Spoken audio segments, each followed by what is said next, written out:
Welcome to Comic Construction. Let's check out the build, art, and story of Gatchaman Deluxe Edition Volume 1, written by Cullen Bunn, with pencils by Chris Batista, inks by Batista and Sabrina Cintron, and colors by Carlos Lopez. It is published by Mad Cave. This is a standard size hardcover at 6 7/8 by 10 7/16 inches and has 152 pages.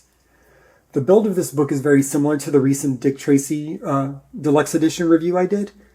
It's the same company, so that makes sense.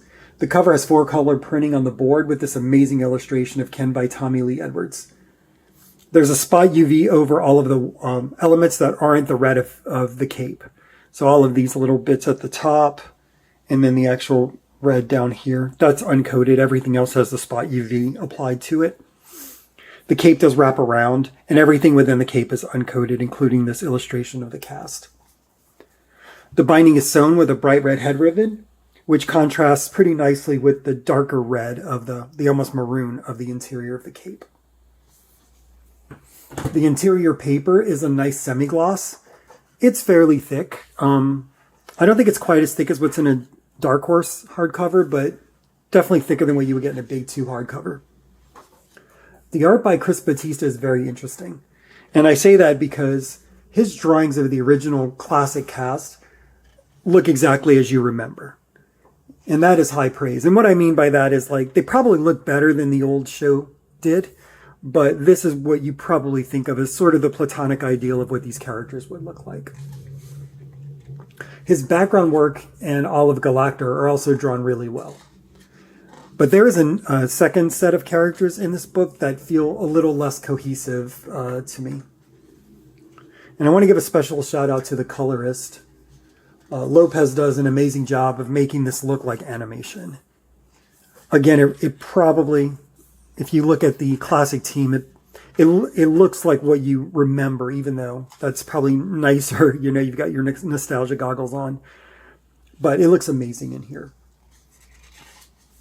I don't normally talk too much about lettering, but I do want to point out that, you know, the lettering in the text box and the word balloons is very clear.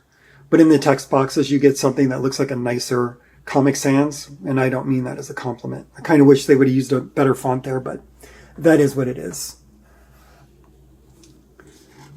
The story feels like a 2-episode arc from the original anime, and I consider that both praise and condemnation. What I mean is it feels very familiar, and the tropes are there. It just doesn't feel very fresh. The big twist here is that there is a second Gatchaman team training in the case that the original team dies. While that is somewhat interesting, I didn't find it that compelling in the narrative.